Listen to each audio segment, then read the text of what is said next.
May aslum pa kun ako, hambal sang lolo nyo. Hello, Miss Cory. Itago ako sa ngalan nga Lola Azon. Una sa tanan, medyo ginakulbaan ako samtang ginasulat ko ini. Tungod tigulang na ako.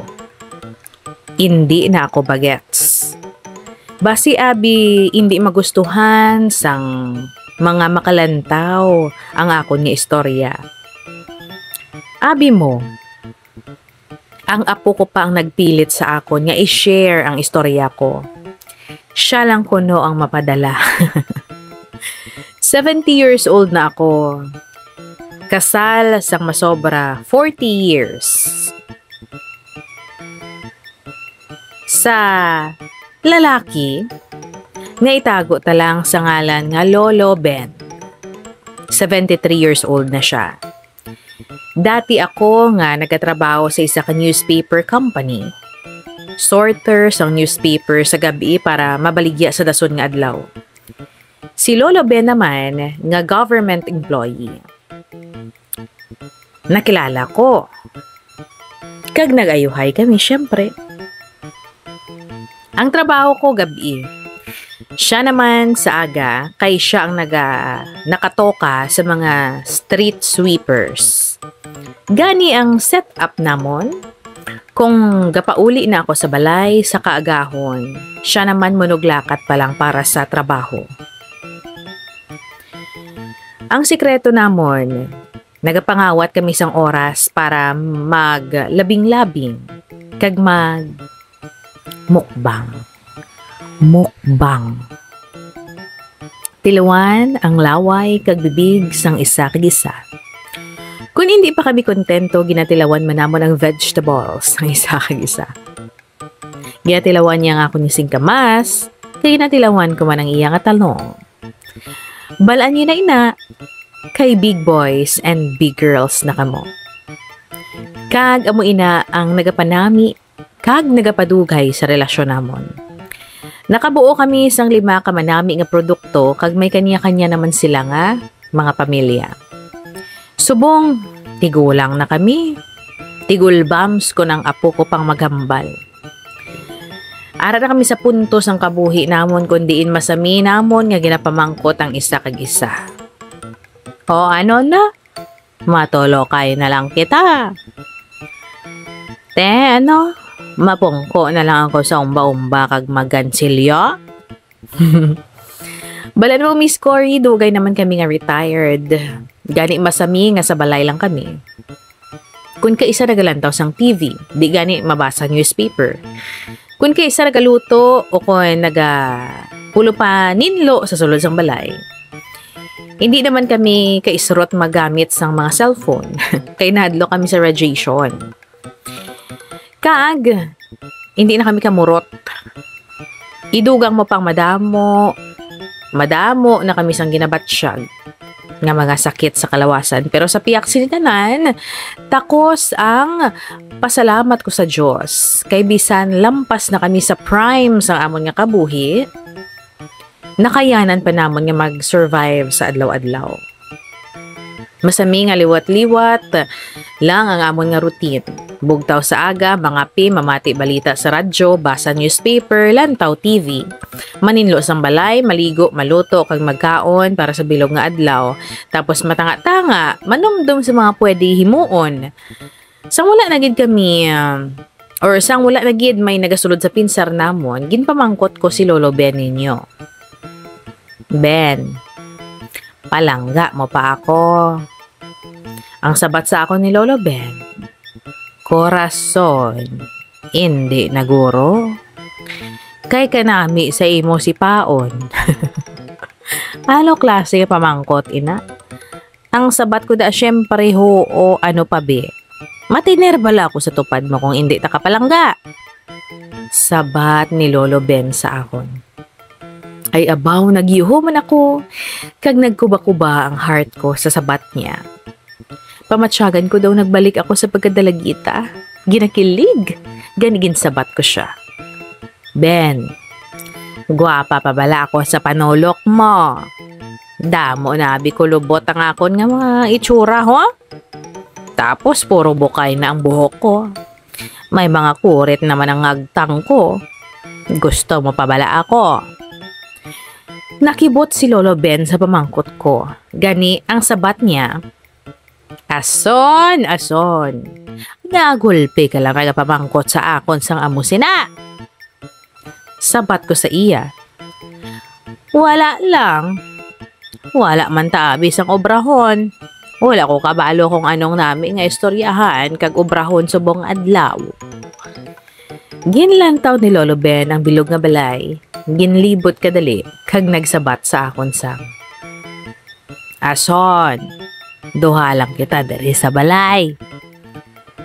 May gusto ka bala nga himoon. Oh, ginatulo ko. Sampila ka segundo si Lolo Ben. Kag isa ka pamangkot na lang ang nadumduman ko. Ben, may aslom pa bala ako? Nagpalapit sa hinahinay sa akon si Lolo Ben, kag ginkupaan niya ako. Ginsimhutan niya ang liog ko kag naghambal. Oo, ason! May aslom ka pa man. Kay kulang ka lang sa paligo. Nagkadlaw ako sa sabat niya, gani ambal ko. Hindi, Ben, ginapamangkot ta kasang insakto, may aslom pa bala ako? Ginuyatan niya ang guya ko, gintulok niya ako sa mata, kag nagsabat sang. May aslom ka pa Guwapa ka man giapon sa panulo ko. Sexy kag. Yame! Kaglabaw sa tanan, balangga taman kagyapon. So ginsabat na niya ang tanan nga pamangkot ko. Ginkupaan ko ang Lolo Benyo. Nagbalos man siya sa akon sang kupo. Hinali ko na batsyugan nga ginahalukan na sang labi, sang lolo nyo, ang tuo nga dulonggan ko. Nakalaman ako gani hambal ko, Ben! Hindi da tama na. Kalalaman ko na da! Hinali lang siya na mangkot. Ason! Kaya pa ihanaton maglabing-labing. Ang ano, Ben? Pamangkot ko sa iya. Ang ginahimo tabalas ang una. You know, kung kita lang aduha, wala ang mga bata. Nag-horsey-horsey kita. Sabat niya sa akon. Ay abaw! Basi mag-andar ang rayuma mo, Ben! Hambal ko sa iya. Ako pa! Baskog pa kuya! Pati si John John. Kasarang pa ni. Sabat niya sa akon. Sang ginhambal niya to, balaan ko na kung anong gusto niya nga matabo. Gani nagsulod kami sa kwarto. Hambal ko sa iya. Ben, testingan ta. Pero be gentle ha. Basi mabali akon hawak.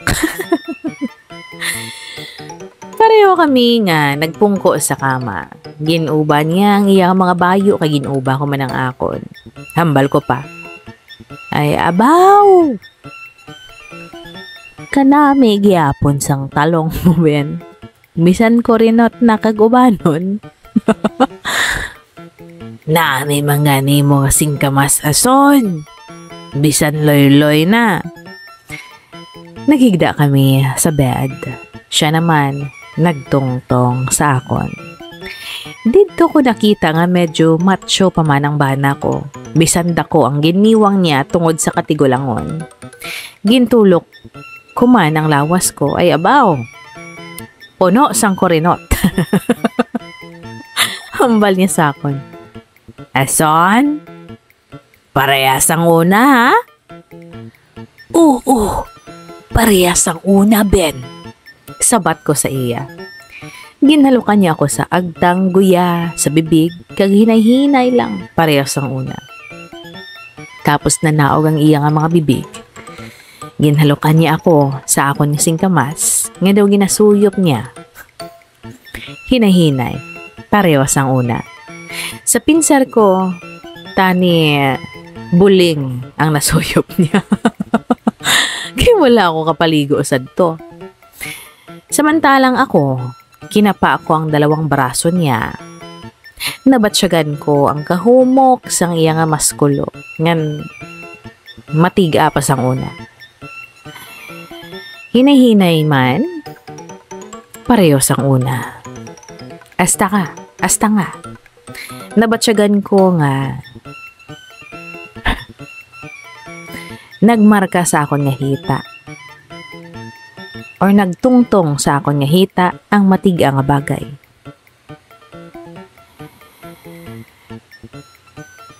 Nagapiyong-piyong ako. Tungod kay nanamian ako.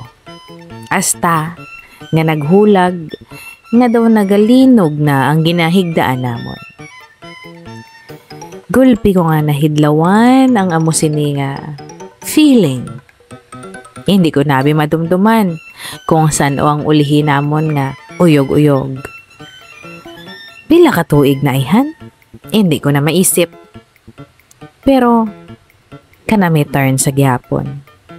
Jutayan ko na malipatan ang mga vowels nga gintun-an namon sa una. A, E, I, O, U. Subong ko lang liwat na sulit, ina. Abi ko gani, sige-sige na ang amon nga kalipay. Ang kalipay sa uyog-uyog. Pagkatapos ang pila ka minuto, gulpi lang naguntat si Lolo Ben kag naghambal. Ason! Gatig Nagapalanig Ang sabat ko sa iya. Ang ano ang nagapalanig Ben? Kaina pa man nagapalanig Sagot. Sabat niya sa akon. Hindi. Ang batiis ko nagapalanig Ginatake naman ako sang arthritis ko. Ay, dugin subuan ako sa ginhambal niya. Ate, sige. Unta-tunta na ini. Kag naghigda si Lolo Ben sa akon katupad. Medyo nasubuan man siya sa nagkalatabo. Pero pareho man namon nga naintindihan kay mga tigulang na kami. Ang mga masunod nga natabo wala gid namon ginekspektara. Nakibot kami. Kay gulpi lang nagbukas ang puwertahan sa amon nga kwarto. Nakita namon ang amon subang anak nga babayi. May dala nga bulak. Kang isa namon ka anak nga may dala nga cake. Nagsinggit sila sang, Happy anniversary, nanay ang tatay! Pero nasundan ini. Sang singgit sang kakibot. Tungod sa nakita nila. Nga wala kami sang bayo ni Lolo Benyo. Ay! Pero nalipatan namon sang adlaw nga to. January 29. Wedding anniversary gali namon. 44th anniversary. Kung insakto nga ako nga pag-isip. Hay, naistorya man namon sang maayo ang bilog nga pamilya. Nga hindi na paghimuon nga big deal ang nakita nila. Sa kadugayon sa relasyon namon nga mag-asawa, wala na kami nagahandom nga adlaw-adlaw maglabing-labing. Masadyan na kami nga of the night kami. Okay na kami dira. Kontento na. Gani ka mo nga nagalantaw sang video nga ini. Kabay pa. Nga makita nyo na ang tawo. Nga palanggaon nyo. Kag palanggaon man ka mo balik. Kag makaupod ninyo. Hasta magputi na ang kalimutaw ay ang mga buhok ninyo. Hasta diri na lang ako, Miss Cory. Love, Lola Ason. Hi, loves! O especially sa mga loves naton nga may mga alaga nga manok. O, diba? Pamilyar ka bala sa Panamox Caplet? Isa ka caplet form ini nga effective nga bulong sa sakit sang inyo mga manok nga panabong. Or bisan ano pa nga klase sang manok. So, amo ini siya ang Panamox Caplet. Ayun, kag may araman sang Panamox Forte. Panamox Forte, water-soluble powder nga bulong para sa inyong mga piso nga panabong. Ang Panamox Caplet kag Panamox Forte ang pinaka-effective nga antibiotic caplet kag water-soluble powder nga mabakal sa Agrivet stores subong. Number 1 breeder choice kag tested and proven na sang mga sabungero.